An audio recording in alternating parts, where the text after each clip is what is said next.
Hello दोस्तों, कैसे हैं आप सब। आज हम आपके सामने पेश करने जा रहे हैं हमारी आज की मज़ेदार प्यारी मासूम सी कहानी हमराही। तो आइए बिना देरी किए चलते हैं कहानी की ओर। नितिन ऑफिस से दोपहर में घर खाना खाने आया और उसकी नज़र सामने वाले घर पर गई। वो घर करीब साल भर से बंद था। उस घर के मकान मालिक पहले रहते थे यहाँ। उनके दो बच्चे थे, दोनों लगभग नितिन की उम्र के थे। लेकिन करीब एक साल पहले वो अंकल का ट्रांसफ़र दिल्ली हो गया और वो लोग वहाँ से चले गए। तब से ये घर खाली पड़ा था। नितिन ने 4 साल पहले बेंगलोर में एक अच्छे कॉलेज से एमबीए किया था और 1 साल नौकरी करने के बाद खुद का बिजनेस करने का विचार किया। अपने एक नए दोस्त विनय के साथ मिलकर ये कंपनी किड्स फैशन शुरू की।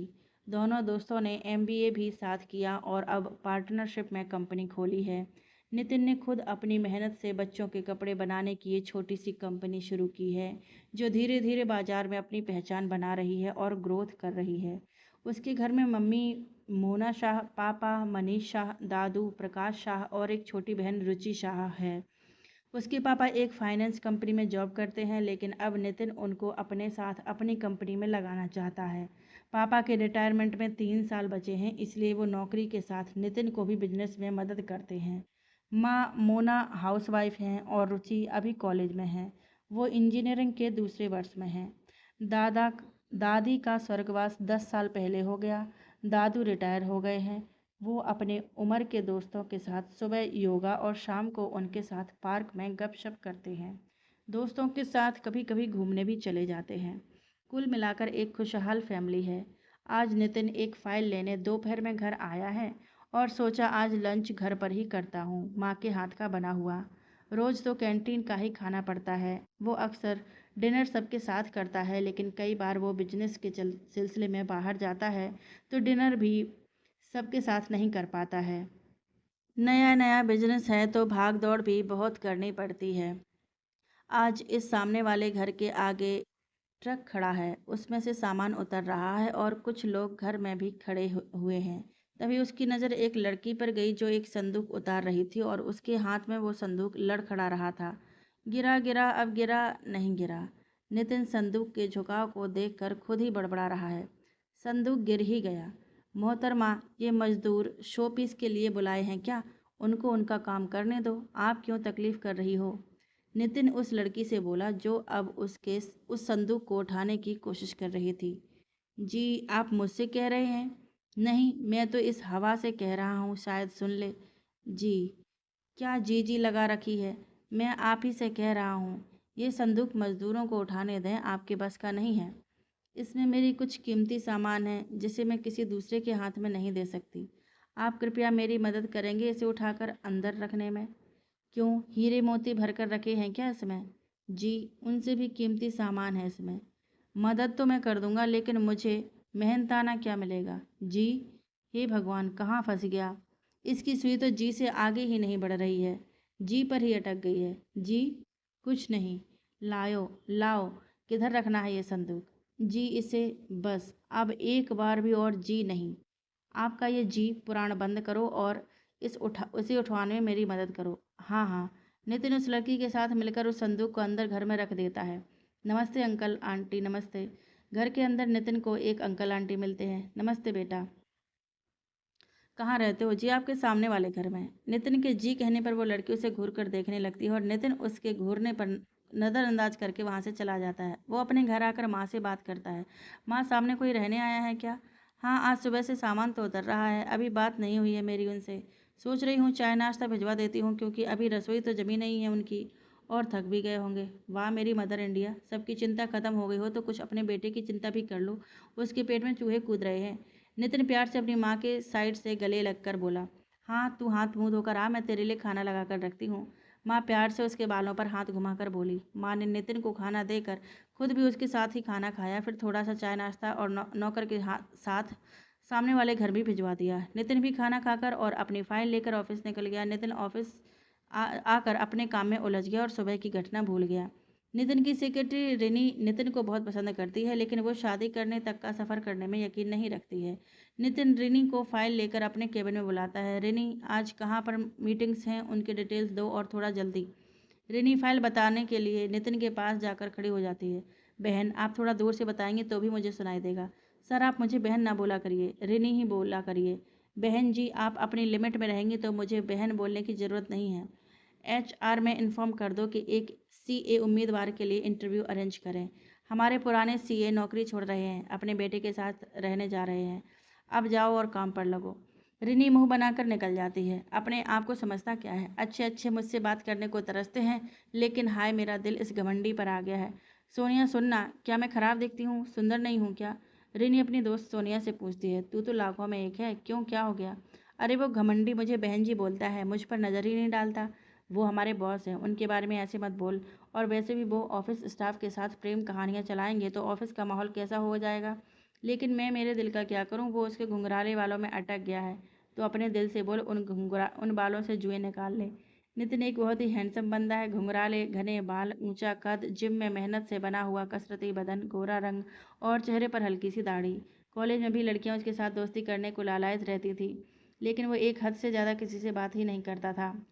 पूरा दिन ऑफिस में बिताकर नितिन शाम को घर आ जाता है। उसकी नज़र सामने वाले घर पर जाती है। वहाँ वो सुबह वाली लड़की को लॉन में बैठे देखता है। उसकी नज़रें कहीं शून्य में देख रही होती हैं। ऐसा लगता है वो कहीं कोई विचारों में खोई है, आसपास का कुछ पता ही नहीं उसे। उसके चेहरे पर एक उदासी छाई है, उस उदासी में मासूमियत मिली हुई है, एकदम मासूम चेहरा। नितिन एकटक उसे देखता रहता है।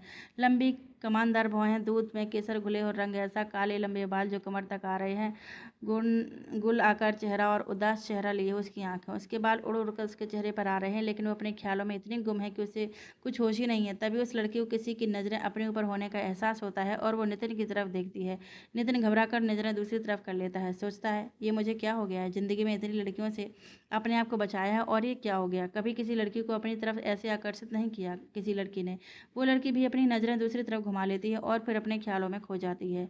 ये जी मैडम तो कुछ ज़्यादा ही अपने में गुम रहती हैं, मुझे क्या। और अपने कंधे उचकाता हुआ नितिन घर के अंदर चला जाता है। हाय भैया, हाय छोटी, तेरी पढ़ाई कैसी चल रही है?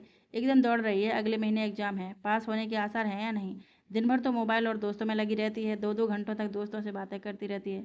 भैया, अपने जैसा समझा है क्या? दोस्तों से तो पढ़ाई की बातें करती हूँ। छोटी, ये जो तू मुझे समझा रही है ना, वो जब मैं कॉलेज में था तब माँ पापा को बहुत समझा चुका हूँ। कुछ नया बहाना ढूंढ। अरे तुम दोनों जब भी मिलते हो लड़ना झगड़ना शुरू कर देते हो। माँ उन दोनों की बहस सुनकर कहती है। माँ भैया से बोलो, वो हमेशा मुझे चढ़ाते रहते हैं। चलो अब कोई बहस नहीं, अब खाना खाने बैठ जाओ। नितिन की नज़र खिड़की के सामने जाती है तो देखता है सुबह वाली लड़की अभी भी लॉन में बैठी है और शून्य में देख रही है। ठंड भी धीरे धीरे बढ़ रही है, लेकिन वो सबसे बेखबर होकर अपने ही ख्यालों में गुम कुछ सोच रही है। अगले दिन सुबह नाश्ते के बाद सब अपने अपने काम पर निकल गए। नितिन और उसके पापा ऑफिस, दादू अपने एक दोस्त के यहाँ और रुचि अपने कॉलेज। मोना जी घर की साफ सफाई में लग गईं। तभी दरवाजे की घंटी बजी। उन्होंने दरवाज़ा खोला तो सामने वाली पड़ोसन खड़ी थी। उनको अंदर बुलाया। दोनों बातचीत में लग गईं और उन्होंने अपने परिवार का परिचय दिया। उनके परिवार में वो खुद सीमा जी, उनके पति अजय मिश्रा और उनकी बेटी काव्या है। मोना जी ने पूछा कि उनकी बेटी क्या करती है तो उसे क्यों साथ में नहीं लाई। तब सीमा जी ने उसके बारे में बताया कि वो शादीशुदा है, लेकिन उसकी ज़िंदगी से खुशियाँ आकर चली भी गई हैं। वो कहीं आती जाती नहीं है और ना ही किसी से मिलना पसंद करती है। ऐसा क्यों? मोना जी ने पूछा। तब सीमा जी ने काव्या के बारे में बताया। काव्या और उसके पति शशांक दोनों शादी से पहले एक ही ऑफिस में काम करते थे। दोनों की बहुत अच्छी दोस्ती थी। धीरे धीरे वो दोस्ती प्यार में बदल गई। दोनों हमेशा साथ साथ रहते थे। शशांक बहुत अच्छा लड़का था, व्यवहार का बहुत अच्छा था, संस्कारी और समझदार लड़का था। दिखने में भी बहुत अच्छा था। जब घर में काव्या की शादी की चर्चा चली तो उसके लिए लड़के देखने लगे तो काव्या ने शशांक के बारे में बताया। उन लोगों में शशांक के बारे में खोजबीन करवाई। शशांक का परिवार उनकी तरह ही मध्यम वर्गीय था, छोटा सा परिवार था। शशांक के परिवार में उसके पापा सुशील वर्मा जो एक सरकारी अधिकारी थे, एक बड़ा भाई जो शादीशुदा था और वो भी अच्छी नौकरी में था, उसकी माँ और भाभी हाउसवाइफ थे, काफ़ी अच्छे लोग थे। व्यवहार भी उनका बहुत अच्छा था। उधर शशांक ने भी अपने घर में काव्या के बारे में बताया। वो लोग भी काव्या के परिवार से मिले, काव्या से मिले। उन सभी लोगों को शशांक और काव्या की जोड़ी एकदम सही लगी। वो सभी लोग एक दूसरे के परिवार से संतुष्ट हो गए। कुछ दिनों बाद दोनों का विवाह कर दिया गया। विवाह के बाद काव्या के ससुराल में सभी लोग काव्या से बहुत प्यार करते थे। जेठ ने उनके जीवन में भाई की कमी पूरी कर दी थी। जेठानी तो उसकी सहेली और बड़ी बहन जैसी हो गई थी। सास ससुर भी उसे बेटी की तरह ही रखते थे। सास तो उसकी दूसरी माँ ही हो गई थी। शशांक एक बेहतर जीवन साथी साबित हुआ था। दोनों साथ में ऑफिस जाते और साथ में ही शाम को घर वापस आते। दोनों बहुत खुश थे। काव्या सुबह जितना हो सकता था घर का काम करके जाती थी, बाकी काम उसकी सास और जेठानी संभाल लेती थी। शाम को वापस आती जब तक भी उसकी सास और जेठानी शाम के खाने की पूरी तैयारी करके रखती थी। काव्या सिर्फ को रसोई साफ करना रहता था। काव्या बहुत खुश थी उसके घर में। वो सभी लोग भी काव्या से बहुत खुश थे, लेकिन कहते हैं ना कि खुशियों की उम्र बहुत कम होती है। ऐसा ही काव्या के साथ हुआ। उसकी खुशियों को भी नजर लग गई। दुख ने उसके घर का दरवाजा घेर लिया। देखते देखते काव्या के विवाह को 1 साल हो गया। समय गुजरते पता ही नहीं चला। काव्या की शादी को 1 साल हुआ तो उसके सास ससुर ने कहा कि पूरा परिवार इस अवसर पर गांव में कुल देवी के दर्शन करने आते हैं। इस बात पर उनका पूरा परिवार जाने के लिए तैयार हो गया। सबने साथ ले जाने का सारा सामान पैक कर लिया था। साथ ले जाने का खाने पीने का सामान भी पैक कर लिया। पूरा परिवार खुशी खुशी सुबह जल्दी गांव के लिए निकल गया। शाम तक वो लोग गांव पहुंच गए। वहां उसके ससुर के भाई के दूसरे रिश्तेदार रहते थे। उसके ससुर का भी वहां पर घर था जिसे उनके भाई ने साफ करवा रखा था। वो सभी लोग काव्या के परिवार से मिलकर बहुत खुश हुए। शाम का खाना साथ में खाया। उस दिन उन लोगों ने आराम किया। अगले दिन सुबह उसके ससुर जी ने भाई का परिवार और काव्या का परिवार सभी कुलदेवी के दर्शन को गए। वहां सभी लोग दर्शन करते, पंडित जी से पूजा करवाते हैं। वो सभी को प्रसाद और आशीर्वाद देते हैं। काव्या को भी शादी की वर्षगांठ की शुभकामनाएं देते हैं और आशीर्वाद देते हैं। सौभाग्यवती भव, पुत्रवती भव बेटी। पंडित जी पुत्रवती क्यों भव? शशांक पंडित जी से कहा। पुत्रीवती क्यों न भव? बेटा पुत्र तो मोक्ष दिलाएगा, इसलिए इसलिए पुत्रवती भव। तो क्या पुत्री नरक दिलाएगी? बेटा ये आशीर्वाद तो सदियों से हमारे पुरखे देते आ रहे हैं, तो हम भी दे रहे हैं। पंडित जी अब थोड़ा मॉडर्न हो जाइए, आशीर्वाद को थोड़ा चेंज कर दीजिए। पति से झगड़ने के लिए लंबी जिंदगी हो दोनों की, और पुत्रीवती भव। ऐसा बोलकर शशांक काव्या की तरफ देखकर होंठ दबाकर हंसता है। उसकी बात सुनकर सभी हंस देते हैं। पंडित जी भी खिसियानी हंसी हंस देते हैं और फिर सभी वापस घर आ जाते हैं। अगले दिन सुबह काव्या का परिवार सारे रिश्तेदारों से मिलकर वापस शहर की ओर निकल जाते हैं। काव्या को वहाँ गांव से सभी से मिलकर बहुत अच्छा लगता है और वो सोचती है कि साल में एक बार तो वो भी सभी से मिलने गांव जरूर आएगी। सभी लोग पूरे रास्ते कार में हंसी मजाक करते हुए उनका सफर निकल जाता है। कार शशांक चला रहा था। जब कार शहर में प्रवेश करती है तभी पीछे से एक ट्रक तीव्र गति से आता है और शशांक की कार से टकरा जाता है। शायद सुबह का समय होने से ट्रक के ड्राइवर को थोड़ी झपकी सी आ गई थी और ट्रक बेकाबू हो गई थी। कार में बैठे सभी लोग बुरी तरह से घायल हो गए। कार के शीशे टूट गए। कार बुरी तरह से चकनाचूर हो गई। चारों तरफ चीख पुकार मच गई। ट्रक का ड्राइवर तो ट्रक लेकर भाग गया। घटनास्थल पर बहुत भीड़ इकट्ठी हो गई। उस भीड़ में से किसी ने एम्बुलेंस बुलवाई और सभी को हॉस्पिटल ले जाया गया। काव्या ने अंतिम बार उसकी मम्मी से बात की थी तो किसी ने उसके मोबाइल से उसकी मम्मी को फ़ोन लगाकर दुर्घटना की सूचना दी। काव्या के मम्मी पापा भी हॉस्पिटल पहुंच गए। वहां सभी लोगों को तुरंत दाखिल करके इलाज शुरू कर दिया गया। डॉक्टर्स ने सभी को बचाने की बहुत कोशिश की, लेकिन सभी इतनी बुरी तरह से घायल थे कि काव्या के परिवार में किसी को नहीं बचा पाए। सबकी चिता का जब एक साथ दाह संस्कार किया गया तो वहां मौजूद हर व्यक्ति चीत्कार कर उठा। वो दृश्य देखकर उस ईश्वर की आंख में भी आंसू आ गए होंगे। काव्या को भी बहुत चोट आई थी, लेकिन ऊपर वाले ने उसकी किस्मत में अपने घर वालों को खोने का दुख लिखा था, इसलिए उसको उम्र ज़्यादा दे दी। सिर्फ काव्या ही बच पाई। वो भी 15 दिन हॉस्पिटल में दाखिल रही, लेकिन बच गई। वो हॉस्पिटल में पूरे समय शशांक और अपने घर वालों के बारे में पूछती थी तो उसको बता देते थे कि सभी लोग ठीक हैं। फिर वो पूछती सभी लोग ठीक हैं तो मुझसे मिलने क्यों नहीं आते? बेटा उन सभी को बहुत चोटें आई हैं, इसलिए डॉक्टर ने चलने फिरने से मना किया है।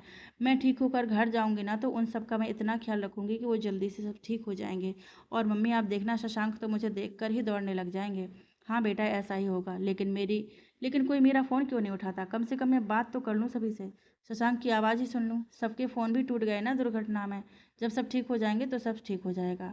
बहुत मुश्किल से काव्या को समझाया जाता था। जिस दिन काव्या हॉस्पिटल से डिस्चार्ज होकर आई और उसे सच्चाई पता चली तब उसे संभालना मुश्किल हो गया।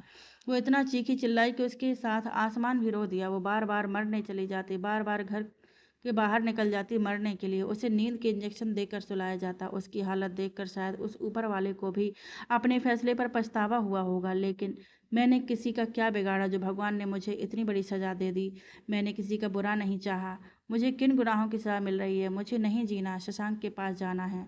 काव्या बार बार यही बोलती जाती। धीरे धीरे समय के साथ वो संभलती गई, लेकिन जैसे उसके अंदर जीने की चाह खत्म हो गई है। उसने नौकरी भी छोड़ दी, कहीं आना जाना, किसी से मिलना जुलना सब छोड़ दिया है। काव्या की कहानी सुनकर मोना जी की आंखों से कब आंसू बहने लगे उन्हें पता ही नहीं चला। वो काव्या की मम्मी सीमा जी से बोली, आप चिंता मत करिए, सब ठीक हो जाएगा। अब ईश्वर ही उसके दुखों का निवारण करेगा। बहुत परीक्षा ले ली ऊपर वाले ने बच्ची की, लेकिन अब सब अच्छा होगा। काश आपकी बात सच हो जाए तो मेरी बच्ची की ज़िंदगी संवर जाए। आप चिंता ना करें, सब अच्छा ही होगा। अब आप अपने उसे जॉब पर वापस जाने के लिए तैयार करें। थोड़ा बाहर निकलेगी, लोगों से मिलेगी तो उसका मन बहलेगा। काम में व्यस्त रहेगी तो बुरे विचार दिल में नहीं आएंगे। हाँ, हम उसे समझाते रहते हैं, अगले महीने से जाने का कह रही है। मोना जी उनके पूरे परिवार को अगले दिन डिनर पर आमंत्रित करती हैं और काव्या को साथ लाने पर जोर देती हैं, जिसे सीमा जी स्वीकार करते हुए कहती हैं कि वो काव्या को साथ लाने की पूरी कोशिश करेंगी। अगले दिन शाम को मोना जी के घर के लोग अपने अपने काम से घर आते हैं। आज तो खाने की बड़ी अच्छी खुशबू आ रही है, क्या खास बन रहा है? आज घर पर कुछ खास मेहमान डिनर पर आ रहे हैं, उनके लिए बन रहा है। इतने में घर की घंटी बजती है। नितिन दरवाजा खोलता है। सामने काव्या के मम्मी पापा होते हैं। वो उनको नमस्ते करके अंदर बुला लेता है, लेकिन साथ में उस अजनबी लड़की को ना पाकर थोड़ा मायूस हो जाता है, क्योंकि उसे उस अजनबी लड़की का नाम नहीं मालूम और ना ही उसका कोई परिचय हुआ है। वो बस इतना जानता है कि वो लड़की सामने घर में रहने आई है। इतने में वो लड़की काव्या दरवाजे के साइड से धीरे से निकल कर नितिन के सामने आती है। उसका सिर नीचे झुका होता है। वो सिर उठाकर नितिन को देखती है। हमेशा की तरह उसकी आंखों में उदासी होती है, लेकिन उदास आंखों में एक अजीब सी कशिश होती है। जो भी इंसान उन आंखों में झांक ले तो उनमें डूब कर रह जाए। नितिन भी थोड़ी देर तक उसकी आंखों को देखता रहा। उसे आसपास का कोई होश ही नहीं रहा।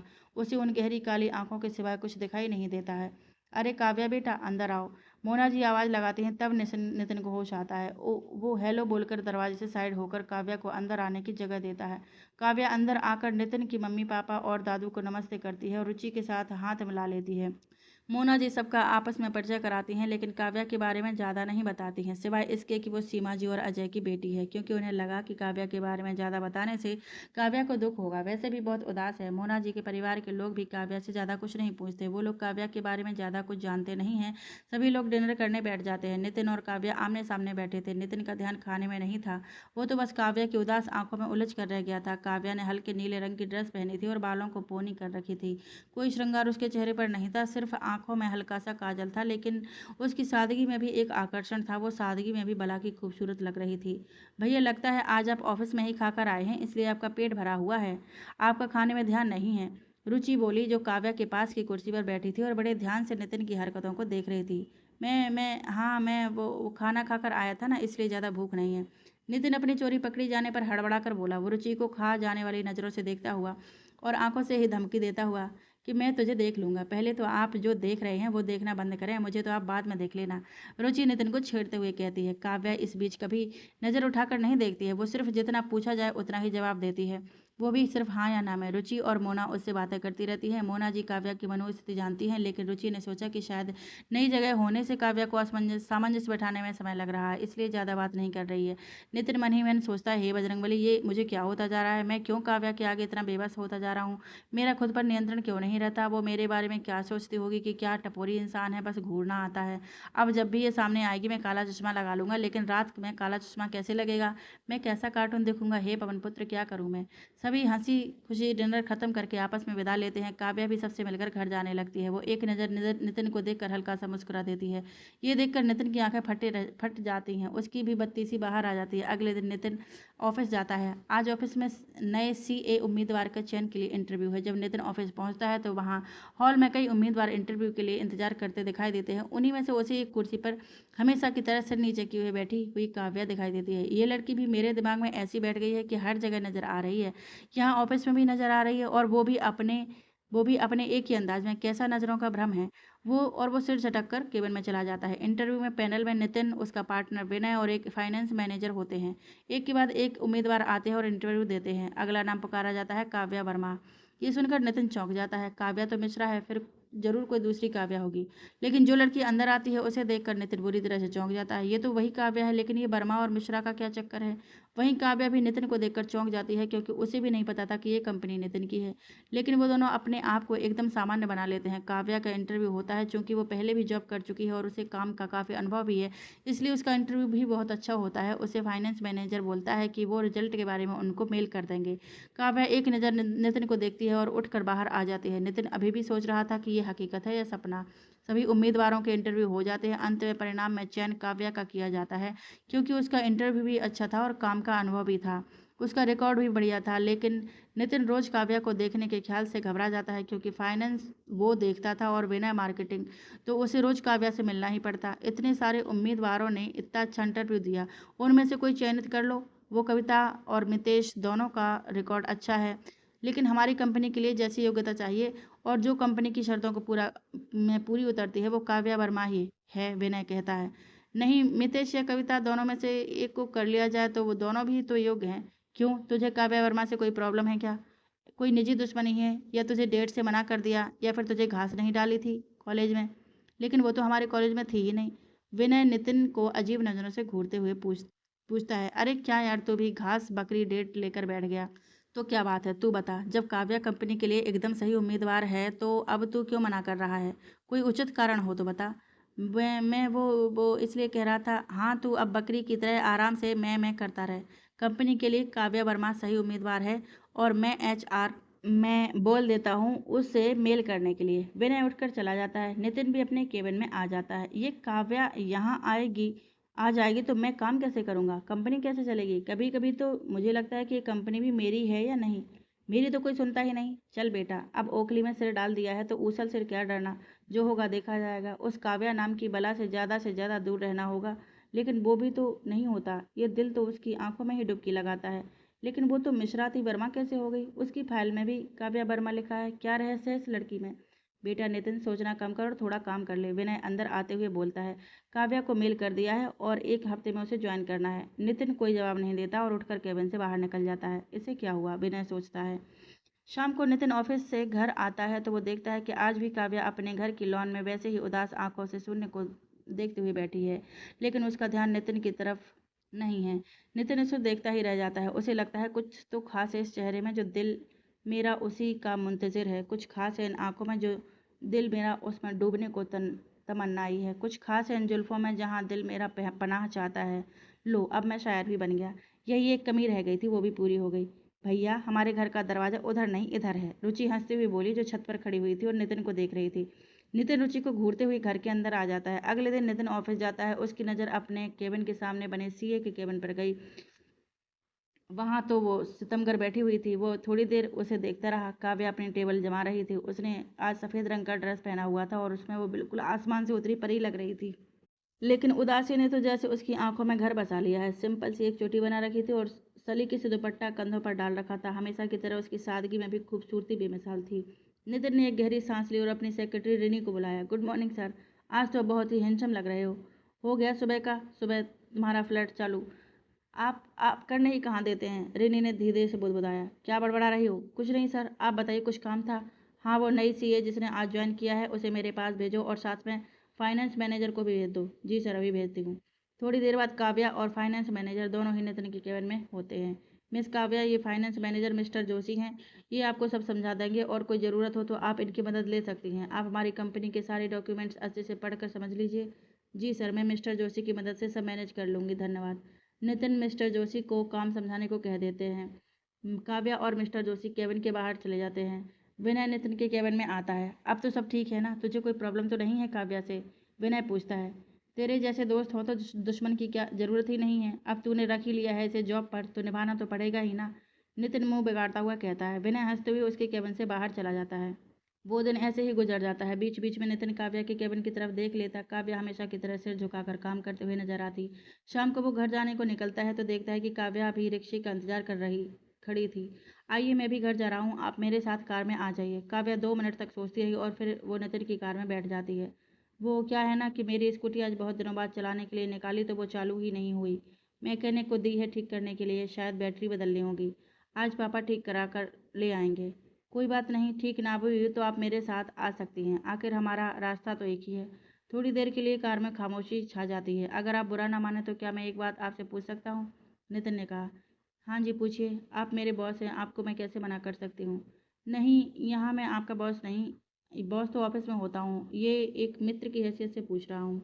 जी पूछिए। ये वर्मा और मिश्रा का क्या चक्कर है? मतलब, मैं कुछ समझी नहीं। मतलब आपके मम्मी पापा वर्मा और आप मिश्रा। चूंकि नितिन ने इंटरव्यू के समय काव्या फाइल में पूरा परिचय नहीं पढ़ा था, इसलिए उसे नहीं पता था कि वो शादीशुदा है। वो इंटरव्यू के समय काव्या को ही देखने में व्यस्त था। काव्या कुछ जवाब नहीं देती, बस चुपचाप बैठी रहती है। तभी उनका घर आ जाता है। काव्या चुपचाप कार से उतरकर एक नाराज सी नज़र नितिन पर डालकर घर की तरफ चल देती है। मैंने ऐसा क्या गलत पूछ लिया कि मोहतरमा नाराज हो गई? थैंक्स भी नहीं कहा। शाम को नितिन के घर सब डिनर कर रहे थे। तभी नितिन बताता है कि सामने इस पड़ोस वाली काव्या उसके ऑफिस में जॉब करती है। आज इसे ज्वाइन किया है, लेकिन उसका वर्मा और मिश्रा का क्या चक्कर है ये कुछ समझ में नहीं आया। नितिन का दिमाग एक ही जगह अटक गया था, वर्मा और मिश्रा में। जब तक ये गुत्थी सुलझा नहीं लेता उसके दिल को चैन नहीं। क्या मतलब? नितिन की मम्मी पूछती है। सामने अंकल की फैमिली तो मिश्रा है, तो फिर ये काव्या वर्मा क्यों है?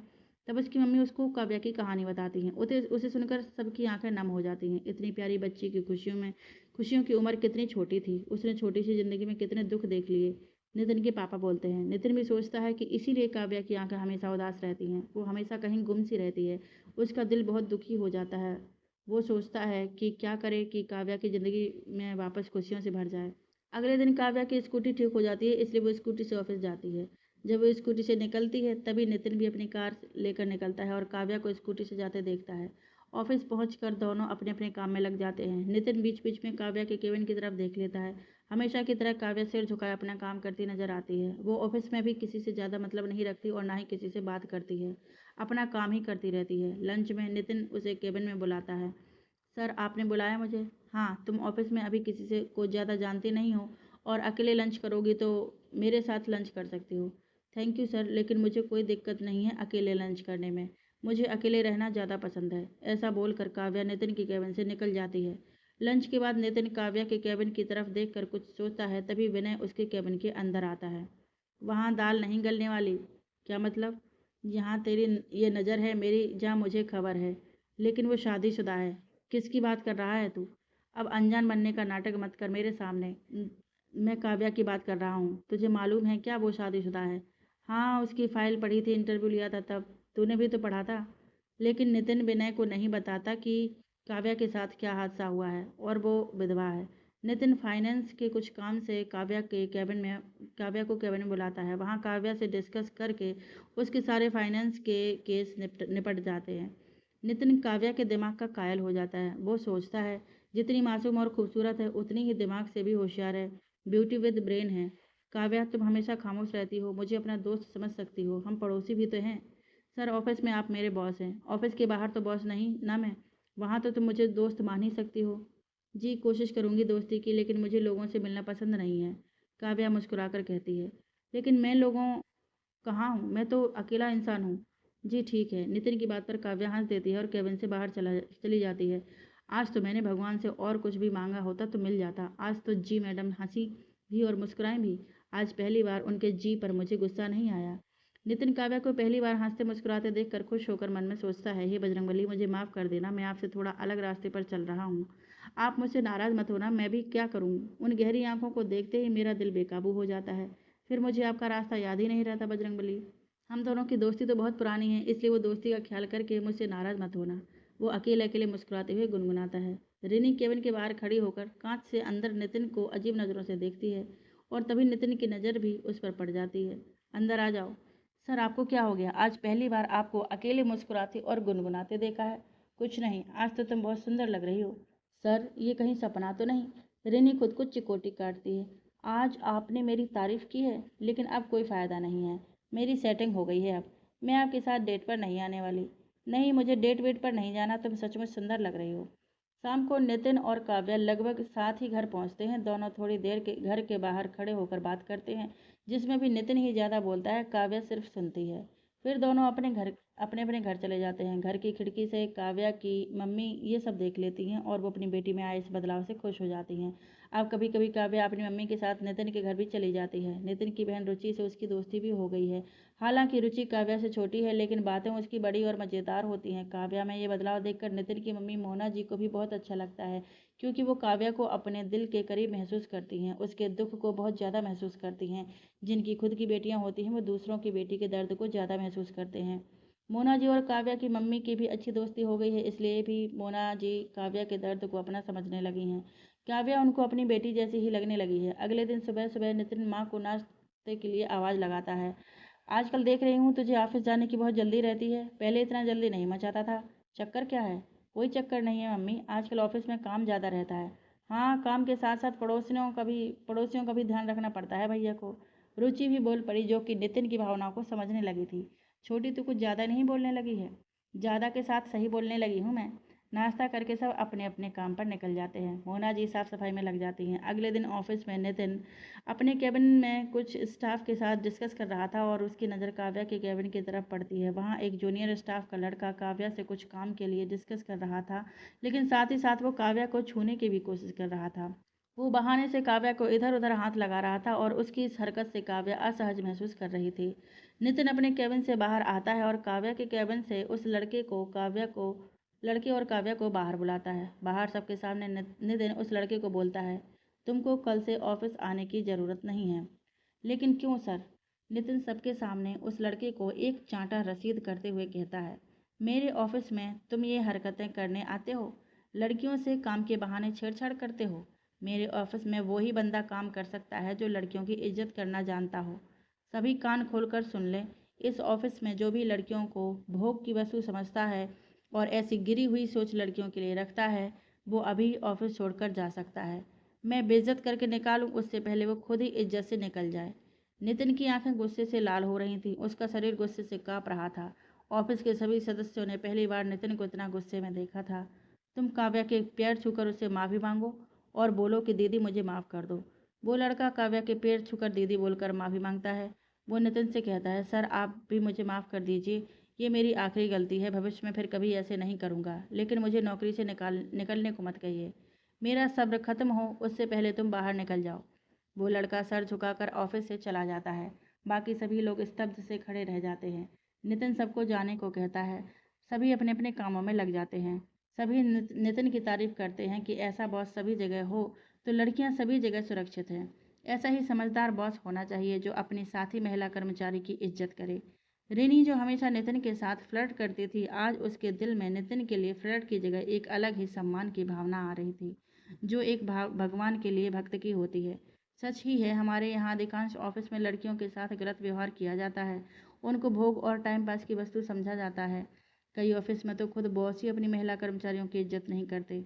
उनको हाथ लगाना और डबल मीनिंग बातें करना, भद्दे चुटकुले सुनाना और खुला ऑफर देना, ये सब आम बातें हो गई हैं ऑफिस में। अगर ऑफिस में बॉस खुद ही सभी महिला कर्मचारियों की इज्जत करे, उनके साथ इज्जत से पेश आए, तो फिर ऑफिस के दूसरे कर्मचारी भी महिलाओं की इज्जत करेंगे। बॉस का ही फर्ज है कि वो महिला कर्मचारियों को ऑफिस में सुरक्षित माहौल दें। काव्या भी ये सब देखकर बुत बनी खड़ी रह जाती है। काव्या, आप अपने केबिन में जाइए और अपना काम देखिए, नितिन काव्या को आवाज़ लगाकर कहता है। काव्या को एकदम होश सा आता है और वो अपने केबिन में चली जाती है। आज की घटना के बाद काव्या के दिल में नितिन के लिए बहुत इज्जत बढ़ जाती है। वो नितिन से और उसकी सोच से बहुत प्रभावित होती है। नितिन उसका बॉस है और वो नितिन के ऑफिस में काम करती है, इस बात पर उसे बड़ा फक्र होता है। उसे नितिन के साथ दोस्ती पर भी बड़ा गर्व होता है। वो सोचती है अब वो बिल्कुल सुरक्षित है, एकदम सुरक्षित माहौल में काम कर सकती है। आज उसे शशांक की बहुत याद आती है। उसका मन नितिन की और शशांक की तुलना करने पर मजबूर हो जाता है। नितिन और शशांक की सोच एक जैसी है। आज नितिन की जगह शशांक होता तो वो भी ऐसा ही करता जैसे नितिन ने किया। शाम को नितिन और काव्या लगभग एक ही समय पर घर पहुंचते हैं। आज काव्या नितिन को रोकती है। नितिन, आज जो आपने किया उसके लिए धन्यवाद। धन्यवाद बहुत छोटा शब्द है, लेकिन फिर भी कहूँगी तहे दिल से धन्यवाद। काव्या, आपकी जगह कोई दूसरी लड़की भी होती तो भी मैं ऐसा ही करता। मेरे ऑफिस में पुरुष और महिला कर्मचारियों के बीच एकदम साफ सुथरा और स्वस्थ माहौल होना चाहिए। फिर आप तो मेरी दोस्त हैं, आपके साथ कुछ गलत होते कैसे देख सकता हूँ? वो मुस्कुराकर कहता है। काव्या उसे ध्यान से देखती है। उसे नितिन की शक्ल में शशांक नजर आता है। क्या हुआ, मैं इतना ज़्यादा हैंडसम हूँ कि आप मुझे देख कर खो गई? नितिन वापस अपने मूड में आ गया। पहली चीज़, आप मुझे ऑफिस के बाहर आप कहना बंद करिए। बाहर हम दोस्त हैं ना? काव्या हंसते हुए कहती है। नितिन उसके हंसते हुए गालों पर पड़ने वाले डिम्पल को देखता देखता रह जाता है। हाय, मेरा दिल इन डिम्पल में कहीं खो गया, नितिन सोचता है। क्या हुआ? काव्या उसकी आंखों के आगे चुटकी बजाते हुए कहती है। ये नियम तुम पर भी लागू होता है। तुम भी मुझे ऑफिस के बाहर आप नहीं कहोगी। ऑफिस के बाहर हम दोस्त हैं ना? ओके, काव्या हंसते हुए कहती है और बाय करके अपने घर चली जाती है। बनाने वाले ने इसको बनाने में कहीं कमी नहीं रखी। 2-4 साल तो लग ही गए होंगे इसे बनाने में। नितिन मन ही मन बड़बड़ाता हुआ घर आ जाता है। काव्या और नितिन की दोस्ती धीरे धीरे गहरी होने लग जाती है। काव्या नितिन पर अब पूर्ण रूप से विश्वास करती है। काव्या अब कभी कभी नितिन के साथ उसकी कार से भी ऑफिस आने जाने लगती है। दोनों एक दूसरे के व्यवहार को समझने लगते हैं। दोनों को एक दूसरे के साथ बहुत पसंद आने लगता है। काव्या और नितिन के परिवार वाले भी आपस में घुल मिल जाते हैं। उनका भी एक दूसरे के घर आना जाना खूब लगा रहता है। काव्या भी नितिन के घर आने जाने लगती है। वो भी अब सबसे बातें करने लगती है, सबके साथ घुल मिल जाती है। काव्या अब धीरे धीरे वापस अपनी ज़िंदगी की तरफ लौटने लगती है। उसकी आंखों की उदासी अब थोड़ी थोड़ी छटने लगती है। अब थोड़ा हंसने बोलने लगी है। ये देखकर उसके मम्मी पापा बहुत खुश हो जाते हैं और उसका पूरा श्रेय वो नितिन को देते हैं। वो लोग भी नितिन को बहुत पसंद करते हैं। लेकिन फिर भी काव्या कभी कभी एकदम उदास हो जाती है, हंसते हंसते गुमसुम हो जाती है। नितिन को तो अब काव्या के बिना कुछ सोचता ही नहीं है। सुबह उठते ही सबसे पहले अपने कमरे की खिड़की से काव्या के घर की तरफ झांकना, जहां कभी कभी काव्या उनके लॉन में उसे घूमती हुई दिख जाती है। फिर काव्या के साथ ही ऑफिस जाना, कभी अपनी कार के साथ जाना, कभी उसकी कार और काव्या की स्कूटी का साथ निकलना, और अक्सर शाम को साथ ही घर आना। नितिन की रात दिन काव्या की सोच के साथ शुरू और उसी की सोचते हुए खत्म हो रहे थे, लेकिन वो कभी अपने मन की बात काव्या को नहीं कह पाया। उसे डर था कि काव्या को मन की बात कहने से कहीं काव्या दोस्ती न खत्म कर दे। अब काव्या की बीमारी नितिन को लग गई। अब वो अक्सर सोने में ताकता रहता, काव्या के बारे में सोचता रहता। जब वो काम के सिलसिले में शहर से बाहर जाता तो दोस्ती के बहाने काव्या को बार बार फ़ोन करता है, और उसको देख नहीं पाता तो उसे लगता कब वापस शहर पहुंच जाए और काव्या से मिल लें। जो नितिन कभी प्यार मोहब्बत का मजाक उड़ाया करता था, प्यार करने वाले का मजाक बनाया जाता था, उनको मजनू कहकर चिढ़ाया करता था, वो अब उस दौर से गुजर रहा था। उसे अब समझ आ रहा था कि क्या हालत हो जाती है प्यार में इंसान की। उस पर तुर्रा ये कि वो अपनी हालत के बारे में किसी को बता भी नहीं सकता, क्योंकि वो काव्या को खोना नहीं चाहता था। 6 महीने गुजर गए काव्या और नितिन की दोस्ती को। नितिन की बहन रुचि नितिन के बदल दिल की बात को समझ रही थी। वो बार बार नितिन को अपने मन की बात काव्या को बताने के लिए कहती, लेकिन नितिन मना कर देता। भैया, 2 दिन बाद काव्या का जन्मदिन है। अच्छा, तुझे कैसे पता? जासूसी उपन्यास ज़्यादा पढ़ने का नतीजा है ये, कि अपनी पढ़ाई के अलावा बाकी सब कुछ पता रहता है तुझे? नितिन बोला, क्या भैया, आप हमेशा मेरे पीछे पड़े रहते हैं। वो काव्या की मम्मी आई आई थी ना, वो बता के गई हैं, और कह रही थी कि पहले काव्या का जन्मदिन बहुत धूमधाम से मनाते थे, लेकिन अब काव्या मना कर देती है। वो कोई खुशियाँ मनाना नहीं चाहती। रुचि बताती है, हाँ ऐसा तो होगा ही। जिसकी ज़िंदगी में इतने बड़े हादसे हुए हों, उसका मन कैसे खुशियाँ मनाने का होगा। लेकिन भैया, मेरे पास एक प्लान है जिससे आप काव्या को उसके जन्मदिन पर खुश कर सकते हैं। तो कब बोलेगी प्लान? 2 साल बाद? नितिन चिढ़कर कहता है, 4 साल बाद। रुचि भी भाव खाती है, छोटी बोलना, तू तो मेरी प्यारी बहन है ना। अब आया ऊँट पहाड़ के नीचे? रुचि हंसते हुए बोली, तू बोले तो मैं माउंट एवरेस्ट के नीचे चला जाऊँ? नहीं, उसकी कोई ज़रूरत नहीं है। रुचि हंसते हुए अपना प्लान नितिन को बताती है। चलो ठीक है, हम ऐसा ही करते हैं। आज तूने बहन होने का हक अदा किया है। रक्षाबंधन पर जितने गिफ्ट लिए मुझसे, तो वो तूने सूद समेत लौटा दिए हैं। नितिन रुचि को छेड़ते हुए कहता है, और मैं सूद समेत वापस भी ले लूँगी। मुझसे पंगा मत लेना, नहीं तो मैं प्लान को फ्लॉप भी कर सकती हूँ। ना माते ना, इतना जुल्म मत करना, आप नाराज मत होना। नितिन हाथ जोड़ते हुए कहता है। रुचि भाव खाते हुए कहती है, ठीक है, ज़रूरत पड़ने पर गधे को भी बाप बनाना पड़ता है। नितिन बड़बड़ाता है, कुछ कहा आपने? नहीं, कुछ नहीं, बस तुम अपने प्लान पर शुरू हो जाओ। 2 दिन बाद काव्या के जन्मदिन पर नितिन उसे घर के बाहर ही जन्मदिन की बधाई देता है और एक खूबसूरत से फूलों का बुके देता है। वो काव्या को अपनी कार में ऑफिस आने का कहता है, जिसे काव्या मान जाती है और नितिन के साथ ऑफिस चली जाती है। नितिन काव्या के जन्मदिन पर सुबह से उसे खूबसूरत फूलों का बुके देता है, जिसे काव्या खुश होकर ले लेती है। नितिन उसे अपने साथ कार में ऑफिस जाने को कहता है, जिसे काव्या मान जाती है, और दोनों साथ में ऑफिस चले जाते हैं। दोनों का पूरा दिन ऑफिस में काम करने में निकल जाता है। शाम को जब दोनों घर के लिए निकलते हैं तो नितिन कार को घर के बजाय दूसरी सड़क पर मोड़ लेता है। नितिन, ये तुम कहाँ जा रहे हो? ये घर का रास्ता तो नहीं है। तुमको भगा के ले जा रहा हूँ, नितिन हंसते हुए कहता है। तो काव्या उसे घूरने लगती है। अब घूरना बंद करो, मुझे हार्ट अटैक आ जाएगा, और मैं अभी कुंवारा मरना नहीं चाहता। तो फिर हम कहाँ जा रहे हैं? मैंने तुम्हारे जन्मदिन के लिए कुछ सरप्राइज रखा है, वहीं ले जा रहा हूँ। लेकिन नितिन, मुझे ये सब कुछ बिल्कुल पसंद नहीं है। मुझे मालूम है तुम्हें पसंद नहीं है ये सब, लेकिन हमारी दोस्ती की खातिर आज मान जाओ प्लीज़। नितिन मासूम सी शक्ल बनाकर कहता है। ठीक है चलो, लेकिन अपनी शक्ल पर बारह मत बजाओ, काव्या मुस्कुराकर कहती है। थोड़ी देर में कार एक होटल के आगे रुकती है। दोनों उतरकर होटल में जाते हैं। वो एक शानदार होटल है। बाहर बहुत बड़ा बगीचा है, जिसमें बीच में फव्वारा लगा हुआ है। बहुत सारे खूबसूरत फूल उगे हुए हैं। होटल संगमरमर से राजवाड़ी तरीके से बना हुआ है। दोनों होटल के हॉल के दरवाजे के पास आते हैं। तभी नितिन कहता है, तुम अंदर चलो, मैं बस 2 मिनट में आया। और काव्या दरवाज़ा खोलकर अंदर जाती है। अंदर घुप अंधेरा होता है। काव्या को थोड़ा डर लगता है। वो नितिन को आवाज़ लगाती है, तभी उसके ऊपर कुछ गिरता है और एकदम लाइटें जलती हैं। काव्या देखती है कि उसके ऊपर गुलाब के पंखुड़ियों की बरसात हो रही है। पूरे हॉल में फर्श पर तरह तरह के गुलाब बिछे हुए हैं। पूरे हॉल में मध्यम मध्यम लाइटें और मोमबत्तियां जल रही हैं। लाइटें और मोमबत्तियां भी रंग बिरंगी हैं। हॉल में चारों तरफ सुंदर सुंदर गुब्बारे लगे हुए हैं। हॉल के बीचों बीच एक बड़ी सी टेबल रखी हुई है। पूरी टेबल पर गुलाब बिछे हुए हैं और उस पर एक बड़ा सा केक रखा है। कुल मिलाकर बहुत ही दिलकश माहौल। तभी धीमी धीमी आवाज़ में एक मधुर संगीत बजने लगता है। एक कोने से नितिन निकल कर आता है। वो काव्या का हाथ पकड़कर हॉल में लेकर आता है और उसके साथ डांस करता है। फिर वो काव्या को टेबल के पास ले जाकर उससे केक काटने को कहता है। जैसे ही काव्या केक काटती है, तभी जन्मदिन का गाना बजने लगता है।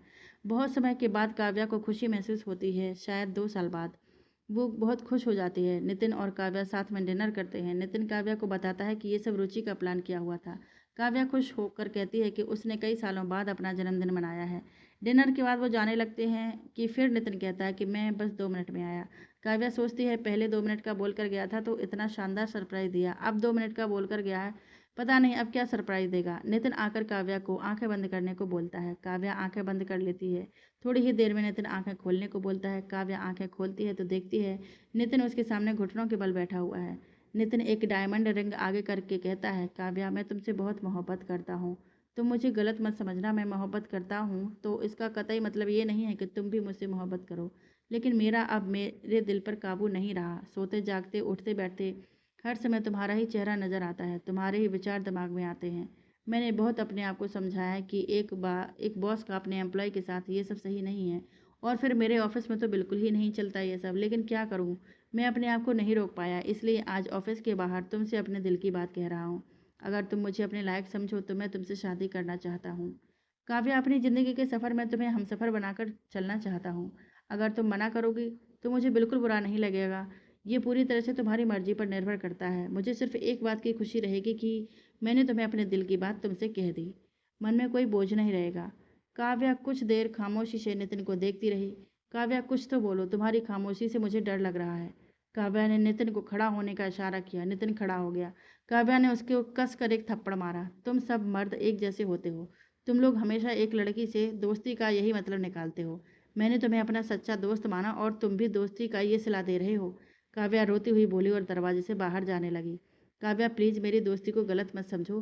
तुम मुझसे मोहब्बत नहीं करती, कोई बात नहीं, लेकिन मेरी दोस्ती को गाली मत दो। और रही बात मोहब्बत की तो वो मैं हमेशा करता रहूँगा। अब मेरा दिल मेरे समझाने में नहीं है। काव्या कोई जवाब नहीं देती और दरवाजे से बाहर निकल जा कर रिक्शा से घर आ जाती है। काव्या घर पहुंचकर सीधे अपने कमरे में चली जाती है। उसकी मम्मी उसे खाना खाने के लिए बुलाती है, लेकिन वो बोलती है कि वो खाना खाकर आई है। वो अपनी बदकिस्मती पर और शशांक को याद करके रोती है और रोते रोते सो जाती है। उधर नितिन भी घर आ जाता है और वो भी चुपचाप अपने कमरे में चला जाता है। वो भी अपनी मम्मी को खाना खाने से मना कर देता है। रुचि नितिन के कमरे में आती है और सेलिब्रेशन कैसा रहा पूछती है। भैया, काव्या को सरप्राइज़ कैसा लगा? अच्छा लगा। आपने उसे बताया कि आपके दिल में क्या है? छोटी, हम ये सब बातें बाद में करेंगे, अभी मैं बहुत थक गया हूँ और सोना चाहता हूँ। रुचि भी नितिन का मूड देखकर कुछ ज़्यादा नहीं कहती है और चली जाती है। अगले 2-3 दिन सामान्य से गुजर जाते हैं। काव्या अपनी स्कूटी से और नितिन अपनी कार से ऑफिस जाता है। एक दिन ऑफिस से आते समय बारिश शुरू हो गई। काव्या रुककर बारिश के थमने का इंतजार करती है। नितिन कार लेकर उसके पास आता है और कार में साथ चलने को कहता है, लेकिन काव्या मना कर देती है। थोड़ी देर में बारिश रुक जाएगी तो मैं चली जाऊँगी, अगर नहीं रुकी तो? काव्या कोई जवाब नहीं देती। आ जाओ साथ में, खा नहीं जाऊँगा मैं तुमको। काव्या चुपचाप कार में बैठ जाती है। नितिन आज फिर कार को घर से दूसरी सड़क पर ले जाता है। ये आज फिर तुम मुझे कहाँ ले जा रहे हो? चुपचाप बैठी रहो, भगा नहीं ले जाऊंगा, इतना तो विश्वास रखो मुझ पर। काव्या चुपचाप बैठ जाती है। बारिश भी अब तक रुक चुकी थी। नितिन कार को नदी के किनारे ले जाता है। वहाँ एक बेंच पर काव्या को बैठने को कहता है और खुद भी बैठ जाता है। थोड़ी देर दोनों खामोशी से बैठे रहते हैं, नदी को देखते रहते हैं। फिर नितिन बात शुरू करता है। काव्या, उस दिन के लिए मैं तुमसे माफ़ी मांगता हूँ। तुम्हारा दिल दुखाना मेरा कतई मकसद नहीं था। काव्या फिर कोई जवाब नहीं देती। लेकिन मैं आज भी यही कहूँगा कि मैं तुमसे सच्ची मोहब्बत करता हूँ। ये नहीं कहूँगा कि चांद तारे तोड़ कर लाऊंगा, लेकिन मैं अब तुम्हारे सिवाय किसी को नहीं सोचना चाहता, ना ही मैं टाइम पास कर रहा हूँ। मैं तुमसे शादी करना चाहता हूँ। किसी से प्यार करना गलत नहीं है। फिर तुमको मैं क्यों गलत लगता हूँ? क्या मैं तुमको कोई टपोरी दिखाई देता हूँ, आवारा या लफंगत लगता हूँ? बोलते हुए नितिन की आवाज़ भर्रा जाती है। उसका कंठ अवरुद्ध हो जाता है। ये देखकर काव्या तड़प उठती है। आखिरकार वो नितिन की अच्छाइयों को देख चुकी थी और दिल के किसी कोने में उसे पसंद करने लगी थी, लेकिन वो ये बात मानना नहीं चाहती थी। नितिन, तुम मेरे बारे में कुछ नहीं जानते हो। मैं सब जानता हूँ। तुम कुछ नहीं जानते हो। मैं जानता हूँ कि तुम्हारी शादी हो चुकी है और तुम्हारी फैमिली और तुम्हारे पति की एक दुर्घटना में। नितिन काव्या की बात काटते हुए कहता है और अपनी बात अधूरी छोड़ देता है। इसलिए कह रही हूँ कि ये प्यार शादी मेरे लिए नहीं है। तुमको कोई भी अच्छी लड़की मिल जाएगी। तुम किसी अच्छी कुंवारी लड़की से शादी करके ज़्यादा खुश रह सकते हो। मैं तुम्हारे लायक नहीं हूँ। तुम किस लायक हो ये मुझसे पूछो। और रही बात कोई और लड़की से शादी की, तो मैं किसी और को अब नहीं सोच सकता, लेकिन मैं कैसे फिर से प्यार और फिर से शादी कर सकती हूँ? क्यों नहीं कर सकती हो? खुशियों पर तुम्हारा हक नहीं है क्या? तुम्हें भी खुश रहने का हक है। जाने वालों के साथ हमारी ज़िंदगी तो नहीं चली जाती। ज़िंदगी है तो खुशियाँ और गम सब होंगे, लेकिन ये शशांक के साथ धोखा होगा। नहीं, ये कोई धोखा नहीं है। शशांक जहाँ भी होगा वो तुम्हें ऐसे दुखी देखकर भी दुखी हो रहा होगा। देखो काव्या, मैं तुम्हारी ज़िंदगी में शशांक की जगह नहीं लेना चाहता। मैं अपनी जगह बनाना चाहता हूँ अपने प्यार से। मैं तुमसे शादी तुम पर दया या सहानुभूति रखकर नहीं करना चाहता है। मैं तुमसे शादी करना चाहता हूँ क्योंकि हम सफ़र के रूप में तुम्हें ही चाहता हूँ मैं। काव्या खामोशी से नितिन को देखती रहती है। उसकी आंखों में आंसू झिलमिलाने लगते हैं। नितिन आगे बढ़कर उन आंसुओं को साफ करता है। मैं अब इन गहरी आंखों में कब आंसू नहीं देखना चाहता। अगर तुम इसका अधिकार दो तो तुम आराम से सोच कर मुझे जवाब देना। मैंने पहले ही कहा था कि ये सब तुम्हारी मर्जी पर निर्भर है। काव्या और नितिन उठकर कार से घर चले जाते हैं। रात को नितिन और काव्या दोनों को ही नींद नहीं आती। दोनों बेचैनी से पूरी रात करवट बदलते रहते हैं। नितिन बेचैन है ये सोचकर कि काव्या का जवाब क्या होगा, और काव्या बेचैन है ये सोचकर कि वो क्या करे, क्योंकि निस्संदेह नितिन की बातों में सच्चाई है, लेकिन उसका दिल डमाडोल है। और वो नितिन को हाँ करती है तो शशांक को धोखा देती है, और वो अपनी ज़िंदगी में शशांक के अलावा किसी और के बारे में सोच ही नहीं सकती। ये भी सच है कि वो नितिन को पसंद करती है, लेकिन वो ये बात मानना नहीं चाहती है। अगला दिन सामान्य सा ही था। नितिन की आंखें रात भर ना सो पाने के वजह से लाल थी। वहीं काव्या का सिर रात भर ना सो पाने की वजह से भारी भारी लग रहा था। काव्या और नितिन दोनों खामोश से अपने विचारों की कश्मकश में थे। दोनों के ही दिल में बेचैनी थी, लेकिन सब के सामने सामान्य बने हुए थे। नितिन अपने केबिन में विचारों में गुम था कि वहाँ विपिन आ जाता है। विपिन कुछ मार्केटिंग के बारे में बताता है। विपिन देखता है कि नितिन खाली आंखों से उसे घूर रहा है, मतलब कि नितिन की नज़रें विपिन पर हैं, लेकिन दिमाग कहीं और है। विपिन उससे कहता है, अब तू मुझे डेट करेगा क्या? विपिन नितिन की आंखों के सामने हाथ लहरा कर कहता है, क्या मतलब? तू मुझे इतने ध्यान से देख रहा है तो मुझे डेट करने का इरादा है क्या? कुछ भी मत बोल। तू मुझे इतने ध्यान से घूर रहा था, ज़रूर आज मुझे तेरी नज़र लगी होगी। शाम को घर जाकर माँ से कहूँगा कि मिर्च जलाकर मेरी नज़र उतार दें। हाँ, और कुछ मिर्च तेरे मुंह में भी ठूंस दें। अब बोल, क्या काम है, क्यों आया था? लो बोलो। इतनी देर से मैं कौन सी भाषा में बोल रहा था जो तेरे समझ में नहीं आई? बेटा तू तेरा घूरना कंटिन्यू कर, दोबारा बोलने की ताकत मुझ में नहीं है।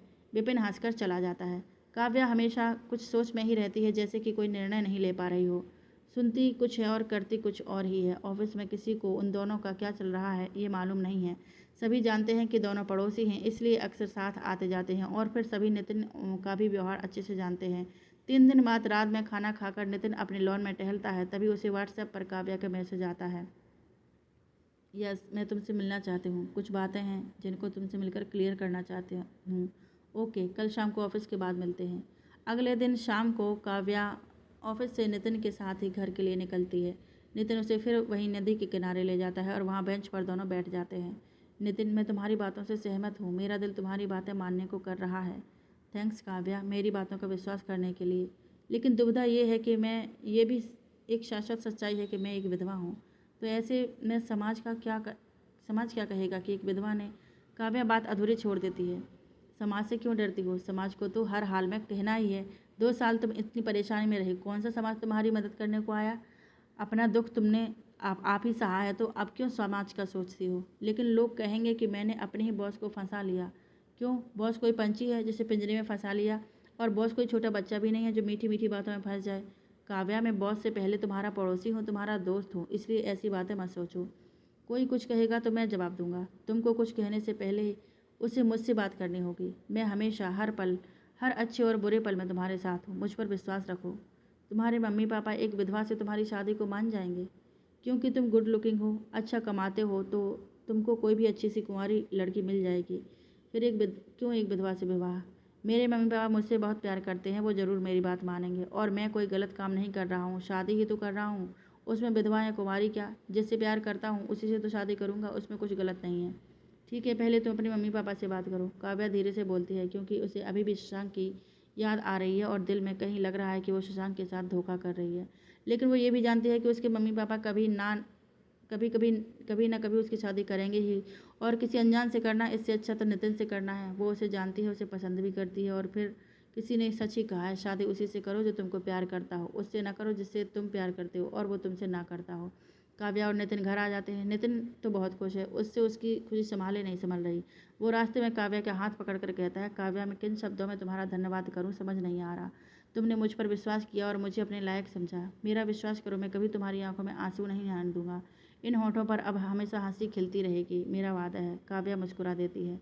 काव्या और नितिन घर आ जाते हैं। काव्या खोई खोई से अपने घर के अंदर चली जाती है। नितिन तो आज बहुत खुश है और वो सीटी बजाते हुए घर में प्रवेश करता है। भैया, आज तो आप बहुत खुश हैं। कौन सी लॉटरी लग गई? रुचि नितिन को कहती है। शैतान का नाम लो और शैतान हाजिर। लेकिन मैंने तो इस शैतान का नाम ही नहीं लिया, नितिन मन में सोचता हुआ। क्या हुआ भैया, कहाँ खो गए? छोटी, आज तुझे तेरी फेवरेट आइसक्रीम खिलाकर लाता हूँ। यही तो पूछ रही हूँ, ये पार्टी क्यों? तुझे सब बताऊंगा, चल तो सही पहले। यह सब कुछ यहीं पूछ लेगी, समझा कर यार।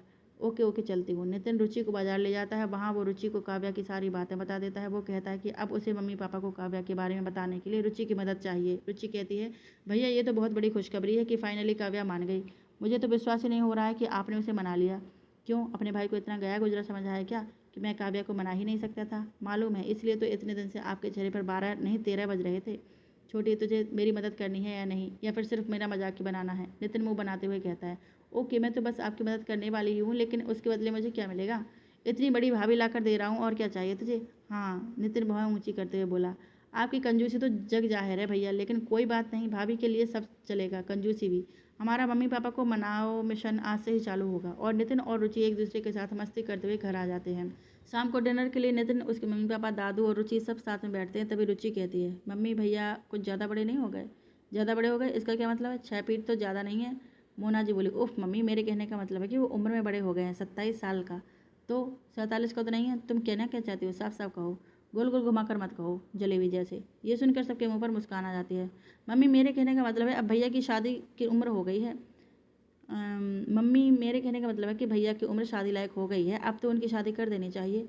आप उनकी शादी पर ध्यान न दें तो कहीं ये किसी लड़की को लेकर भाग ना जाए।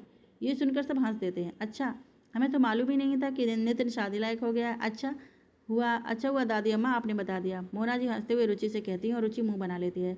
नितिन बेटा, अब बात निकली है तो मैं तुमको बता देती हूँ कि हमने 4-5 लड़कियाँ देखी हैं जो हमें पसंद हैं। तुम उनकी फ़ोटो देख कर बता दो कि जो तुमको पसंद हो, हम उनके घर वालों से बात कर लेंगे। मोना जी नितिन से कहती हैं, और हाँ, तुमको कोई पसंद हो तो वो भी बता देना, हम उसके घर वालों से मिल लेंगे। तुम्हारी खुशी में हमारी खुशी है। नितिन के पापा कहते हैं, सच कहूँ मम्मी पापा, मुझे एक लड़की पसंद तो है। नितिन धीरे से कहता है, अच्छा कौन है वो? हमें भी तो पता चले कि हमारे राजकुमार का दिल किस राजकुमारी ने चुराया है। मोना जी कहती हैं, आप लोग उसे अच्छे से जानते हैं। कौन है वो? काव्या। नितिन धीरे से झिझकते हुए कहता है, क्या? सब जोर से एक साथ बोलते हैं। नितिन सबको चौंकते हुए देखकर थोड़ा घबरा जाता है। सभी घर वाले थोड़ा जोर से क्या बोलते हैं, ये देख नितिन थोड़ा संकोच में पड़ जाता है और फिर सबकी तरफ देखता है। वैसे भी जिस परिवार में संस्कार सर्वोपरि होते हैं और जहाँ बुजुर्गों का सम्मान होता है, वहाँ बच्चों को शादी के लिए अपनी पसंद बताने में थोड़ा संकोच हो जाता है। यहाँ तो नितिन ने थोड़ी हिम्मत करके अपनी पसंद का नाम तो बता दिया, लेकिन सभी घर वालों को इस तरह चौंकने से थोड़ा घबरा गया। क्या हुआ, मैंने कुछ गलत कह दिया क्या? नितिन बोला, लेकिन बेटा काव्या कैसे? वो तो, नितिन के पापा बात अधूरी छोड़ देते हैं। हाँ वो तो विधवा है, लेकिन उससे क्या, उसमें उसकी क्या गलती है? लेकिन बेटा हमारे लिए हम काव्या से भी ज़्यादा सुंदर कुमारी लड़की देखेंगे। मोना जी ने कहा, लेकिन मम्मी आप लोग कोई अनजान लड़की लाओगे, वो पता नहीं हम लोगों के साथ कैसा और भैया के साथ कैसे निभा पाएगी। काव्या को तो हम अच्छे से जानते हैं और वो भी हमें जानती है, उसका व्यवहार भी हमें मालूम है। मम्मी पापा, काव्या बहुत अच्छी लड़की है और फिर वो भैया को पसंद भी है। रुचि ने भी अपना मिशन खोल दिया मम्मी पापा को मनाने के लिए। तुम चुप रहो रुचि, जानती हो लोग क्या बातें बनाएंगे कि इनके बेटे को लड़की नहीं मिल रही थी शायद, इसलिए एक विधवा से शादी की है। मोना जी ने रुचि को डांट दिया और रुचि का मिशन चालू होने से पहले ही फेल हो गया। और मैंने इतने सालों में जो इज्जत बनाई है समाज में, वो सब मिट्टी में मिल जाएगी। नितिन एकदम से शॉक्ड हो जाता है। उसे बिल्कुल आशा नहीं थी कि उसके घर वालों का ऐसा रिएक्शन होगा। वो तो सोचकर बैठा था कि जैसे ही वो अपने मम्मी पापा को काव्या के बारे में बताएगा तो वो खुशी खुशी उसकी शादी के लिए मान जाएंगे। ठीक है, आप लोग मना करते हैं तो मैं काव्या से शादी नहीं करूंगा, लेकिन फिर मैं किसी से भी शादी नहीं करूंगा, बोलकर नितिन उठकर चला जाता है। मोना जी नितिन को खाना खत्म करने को कहती हैं, लेकिन नितिन नहीं मानता और वो चला जाता है। इन सब वार्तालाप के बीच दादू एक शब्द नहीं बोलते, वो चुपचाप सबकी बातें सुनते हैं। घर में एकदम खामोशी छा जाती है। सब अपने अपने रोजमर्रा के काम करते हैं, लेकिन एक मशीन की तरह। जो घर हमेशा हंसता खिलखिलाता रहता था, आज वहाँ अजीब सी खामोशी का राज हो गया। नितिन नाश्ता कभी घर पर करता तो कभी नहीं करता। उसकी मम्मी बोलती तो मना कर देता, दो या फिर दो कौर खा लेता, लेकिन अभी भी डिनर सबके साथ ही करता। ये उसके माता पिता के संस्कार ही थे कि एक समय का खाना घर के सदस्यों को साथ मिलकर करना है। नितिन ने अभी भी ये नियम नहीं तोड़ा। वो डिनर सबके साथ में बैठता, लेकिन थोड़ा सा खाकर उठ जाता। उसके मम्मी पापा उसे उदास देखते रहते। नितिन घर आकर अपने कमरे में अकेला बैठा रहता, किसी से कोई बात नहीं करता। काव्या भी रोज ऑफिस में उससे मिलती, वो उसकी हालत समझ रही है। उसे पहले से ही अंदाजा था कि ये सब होगा, इसलिए वो नितिन को कुछ नहीं पूछती, बस अपने केबिन से चुपके चुपके से उसे देखती रहती है। और नितिन हमेशा चुपचाप शून्य में देखते हुए रहता है और कुछ सोचते हुए मिलता है। बेनाए नितिन के केबिन में आता है। नितिन, क्या हालत बना ली है तूने अपनी? क्या हुआ, तबीयत तो ठीक है? नितिन थोड़ी देर विनय को देखता रहता है, फिर वो उसे सब कुछ बता देता है कि काव्या और उसके बीच क्या है और नितिन के घर वाले क्या बोल रहे हैं, सब कुछ। विनय कहता है कि उसे पहले से अंदाजा रहता है कि नितिन के दिल में काव्या के लिए एहसास है, लेकिन वो कभी नितिन से नहीं पूछता है। मुझे मेरे यार पर विश्वास था कि तू खुद मुझे बताएगा। तुझे जब भी और जैसे भी मेरी ज़रूरत हो बोलना। ये तेरे जाने जिगर हमेशा तेरे साथ है। लेकिन तू कोर्ट मैरिज भी तो कर सकता है, विनय आइडिया देता है। नहीं यार, जब भी शादी करूँगा काव्या से ही करूँगा, और वो भी घर वालों की खुशी के साथ, नहीं तो शादी ही नहीं करूँगा। वाह मेरे शेर, मुझे तुझ पर गर्व है। अब थोड़ा अपना हुलिया सुधार ले और याद रखना मैं तेरे साथ हूँ। थोड़ी देर नितिन और विनय बात करते हों और फिर विनय चला जाता है। नितिन की हालत देखकर उसके मम्मी पापा भी बहुत दुखी होते हैं। इस सब के बीच दादू खामोशी से सबका रवैया देखते रहते हैं। एक रात दादू नितिन के कमरे में आते हैं। नितिन बेटा, तुम फिक्र मत करो, मैं तुम्हारे मम्मी पापा को समझाता हूँ, तुम बिल्कुल चिंता मत करो। दादू, आप मेरे साथ हो? आप मम्मी पापा जैसे लोग और समाज नहीं सोचते हो? नहीं बेटा, मैं लोग और समाज के पहले अपने बच्चों की खुशी देखता हूँ। और फिर तुम कोई गलत काम नहीं कर रहे हो। काव्या सच में बहुत अच्छी बच्ची है। तुम दोनों की जोड़ी बहुत अच्छी है। दादू, आप ग्रेट हो। आप पुराने हो लेकिन विचार मॉडर्न हैं। मुझे तो डर था कि आप सबसे पहले मना कर दोगे। पुराना तो तेरा बाप है, मैं तो आज भी जवान हूँ, मॉडर्न हूँ। यस दादू। नितिन प्यार से दादू के गले लग जाता है। दादा दादी हमेशा पोते पोतियों और से बेटे से भी ज़्यादा प्यार करते हैं। वो कहते हैं ना, मूल से ब्याज ज़्यादा प्यारा होता है। वो कहावत दादा दादू पर, पोते पोते की जोड़ी पर भी लागू होती है। और यहाँ तो दादू और नितिन तो शुरू से पक्के वाले दोस्त, तो फिर दादू नितिन को अकेला कैसे छोड़ देते। अगले दिन सभी अपने सामान्य रोजमर्रा के काम करते हैं। नितिन भी थोड़ा बहुत नाश्ता करके ऑफिस चला जाता है। रुचि भी कॉलेज निकल जाती है। नितिन के पापा ऑफिस जाने के लिए निकलते हैं, लेकिन दादू उनको आवाज़ लगाकर रोक देते हैं। वो नितिन के पापा और मम्मी को दोनों को बुलाते हैं। तुम दोनों यहाँ बैठो। दादू नितिन के पापा और मम्मी दोनों को बैठने को बोलते हैं। तुम दोनों ये क्या कर रहे हो नितिन के साथ? उसने कौन सी गलत मांग कर ली? पापा, वो काव्या से एक विधवा से शादी करना चाहता है। नितिन के पापा बोले। हाँ, तो उसमें क्या गलत है? उसे अपनी पसंद की लड़की से शादी करना कैसे गलत हो गया? पापा, पसंद की लड़की से शादी करना गलत नहीं है, लेकिन काव्या विधवा है। नितिन को बहुत अच्छी अच्छी कुंवारी लड़कियां मिल जाएंगी। काव्या से शादी करेगा तो ये सब यही कहेंगे कि नितिन में ही कोई कमी है, इसलिए उसे कुंवारी लड़की नहीं मिली और उसने विधवा से शादी कर ली। और सोसाइटी में जो हमने इतने सालों में अपना मुकाम बनाया है, जो इज्जत कमाई है, वो सब खत्म हो जाएगा। नितिन के पापा ने कहा। और कोई कारण है तो वो ही बता दे। पापा, ये का कोई छोटा कारण है? तुम लोग नितिन को देखो, अगर वो चाहता तो काव्या से कोर्ट मैरिज कर लेता। फिर तुम लोग क्या कर लेते? तुम्हारी सोसाइटी इज्जत क्या होती? लेकिन ये उसको दिए गए संस्कार ही हैं जो उसने ऐसा कदम नहीं उठाया। उसने अपनी खुशी से पहले तुम लोगों की खुशी और इज्जत का सोचा, और तुम लोग उसकी खुशी का बिल्कुल नहीं सोच रहे। रही बात काव्या और सोसाइटी की, तो ये जब तुम अपना बेटा खो दोगे तो क्या सोसाइटी के लोग तुमको तुम्हारा ये बेटा लौटा देंगे? नितिन को देखो क्या हालत हो गई उसकी। वो तुम लोगों को दिखाई नहीं दे रहा है, लेकिन आज समाज दिख रहा है। समाज तो 4 दिन बोलेगा, फिर उनको कोई नया मुद्दा मिल जाएगा बोलने के लिए। लेकिन हमें तो हमारा बच्चा और उसकी खुशी देखनी है। कोई दूसरी कुंवारी लड़की से उसकी शादी कर दी और वो उसके साथ खुश रहेगा, इसकी क्या गारंटी है? इसलिए समाज को छोड़ो और अपने बच्चे की खुशी देखो। बच्चों से बढ़कर समाज नहीं है। समाज भी हम जैसे लोगों से बनता है। नितिन के मम्मी पापा खामोशी से दादू की बातें सुनते हैं और समझ भी जाते हैं। उनकी मम्मी तो नितिन को इतना उदास और गुमसुम देखकर पहले ही काव्या के साथ शादी का मन बना चुकी थी, लेकिन उसके पापा से कहने में थोड़ा डर रही थी। शाम को घर के सभी लोग डिनर पर इकट्ठे होते हैं। तब नितिन के पापा कहते हैं, नितिन, हमने तो डिसाइड कर लिया है कि अब काव्या से तो तुम्हारी शादी। वो बात अधूरी छोड़ते हैं और नितिन और सभी की तरफ देखते हैं, लेकिन नितिन सिर झुकाकर खाने में लगा होता है, क्योंकि उसे यकीन है कि पापा अब मना करने वाले हैं। वो सिर ऊपर ही नहीं उठाता है। काव्या से तो तुम्हारी शादी होने ही वाली है, तो उसके घर बात करना कब जाना है? नितिन एकदम से सिर ऊपर उठाकर पापा को देखता है। उसे यकीन नहीं होता कि पापा उसकी शादी काव्या से करने को मान गए हैं। वो सभी घर वालों को देखता है, सभी मुस्कुराते हैं। उसके पापा फिर से बात दोहराते हैं और उसकी मम्मी को पूछते हैं कब जाना है काव्या के मम्मी पापा से बात करने के लिए। वो लोग अगले ही दिन जाने का निश्चय करते हैं। डिनर के बाद नितिन काव्या को फ़ोन करके ये खुशखबरी देता है और ये भी बताता है कि कल दादू और मम्मी पापा उसके घर आने वाले हैं उसके मम्मी पापा से बात करने। काव्या को भी एकदम से यकीन नहीं होता। वो भी बहुत खुश हो जाती है, लेकिन नितिन अभी ये बात उसके मम्मी पापा को बताने से मना कर देता है। उनके लिए सरप्राइज रखने को बोलता है। दोनों काफ़ी देर तक बातें करते हैं और आगे की योजना बनाते हैं, जिसमें नितिन ही ज़्यादा बोलता है। काव्या खुश तो बहुत है, लेकिन शशांक शशांक के लिए गिल्ट महसूस करती है। उसे इस मौके पर शशांक की बहुत याद आती है। उसने भी उसके मम्मी पापा को शादी के लिए बात करने को उनको मनाया था और काव्या को ऐसे ही फ़ोन करके खुशखबरी दी थी। नितिन काव्या के मन के अधूरेपन समझता है और उसे समझाता है, जिससे काव्या का मन थोड़ा शांत हो जाता है। अगले दिन नितिन और काव्या ऑफिस चले जाते हैं और दादू और नितिन के मम्मी पापा काव्या के घर आ जाते हैं, काव्या को नितिन के लिए मांगने के लिए। उसके मम्मी पापा को विश्वास नहीं होता कि उनकी बेटी को इतना अच्छा लड़का और इतना अच्छा घर परिवार मिल रहा है। भाई साहब, मेरी बेटी के तो भाग्य खुल गए जो नितिन जैसा जीवन साथी और आप जैसे दादू और मम्मी पापा मिल रहे हैं। नितिन के मम्मी पापा बता देते हैं कि काव्या भी इस रिश्ते में राजी है। वो सभी 2 महीने बाद शादी की तारीख रखते हैं।